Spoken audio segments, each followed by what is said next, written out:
So let's talk about one of those royal stories that sounds simple on the surface but gets a lot more complicated the longer you sit with it.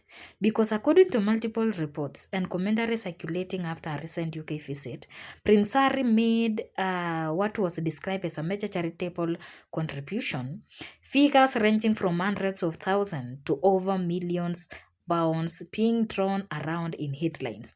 We are talking the donation linked to major causes in like children in need, who relative initiatives, Save the Children, and other high-profile organization. On paper, the story is straightforward. Harry returns to UK, donates big money, supports charities, and the reaction was admirable. End of story. Or so it seemed. But then people start asking a very uncomfortable question. Where exactly did the money come from? Because while early reports framed the least part of the donation as personal money from Harry himself, later scrutiny and commentary suggested something more layered. Some claims pointed towards the possibility that the funds were not purely personal earning from commercial deals or Maimar royalties, but instead linked to the long-standing charitable structures associated with the wider Diana legacy. That's where Princess Diana enters the picture. Diana's charitable work during her lifetime was organized through formal trust and foundation, and after her death, those structures didn't simply disappear. They were reportedly continued through charitable entities and redistributed funds that were later associated with her son. One such structure, often referenced in discussion, is the idea of legacy-linked foundation created to manage and allocate charitable resources originally tied to Diana philanthropic work. Now, here is where the controversies begin because, according to critics, some media analysis, at least part of the donation attributed to Harry during his UK visit, may have originated from these legacy charitable funds rather than being direct out of the bucket personal donation. And if that interpretation is correct, it changes the entire story. Because what was presented publicly as Harry gives £1.1 million becomes something very important and very different. Harry facilitates or authorizes the distribution of pre-existing charitable funds. It is not that he is contributing what he has on his own bucket. But it does raise a very specific issue, a narrative framing, because the public messaging, as reported, strongly lean towards the idea of personal generosity. A headline friendly image of Harry returning and engaging with causes and personally donating large sums of money. It even reached a point where people were comparing him to Prince William. And that was the powerful branding. But critics argue it also risks blurring the line between personal wealth, charitable trust, inherited philanthropic structures, and public perceptions of generosity. And once that lines get blurred, the story stops being just about charity. It becomes about image.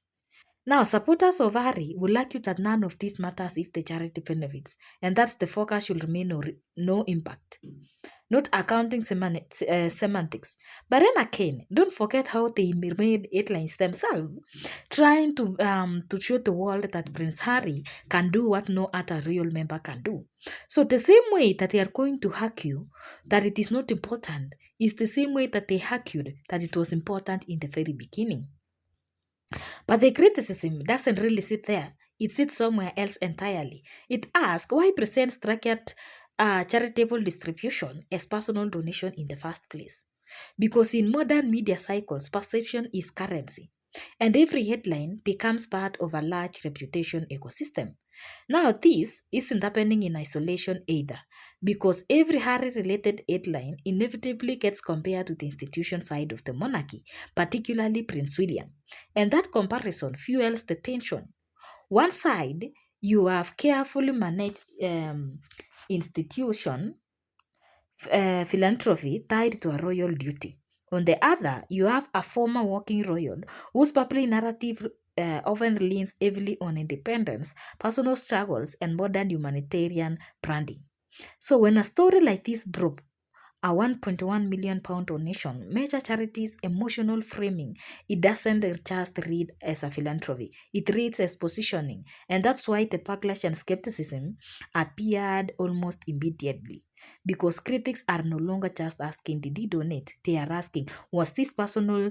generosity, or strategy storytelling about an existing charitable structures. And the frustrating part of the observers is that the details are often buried inside complex trust arrangement, legacy foundation, and reporting language that most of the public never fully sees. So what remains is the headline, and the headline do not news. They do impact, they do emotion and perception. And in this case, the perception was very clear. Harry gave, Harry returned, Harry delivered. But underneath that surface level narrative, there are still unanswered questions about structure, sourcing, and framing. And until those are clearly clarified with full transparency, the debate isn't really going anywhere. Because this isn't just a story about money, it is a story about how money is presented. And more importantly, who benefits from the way it is told.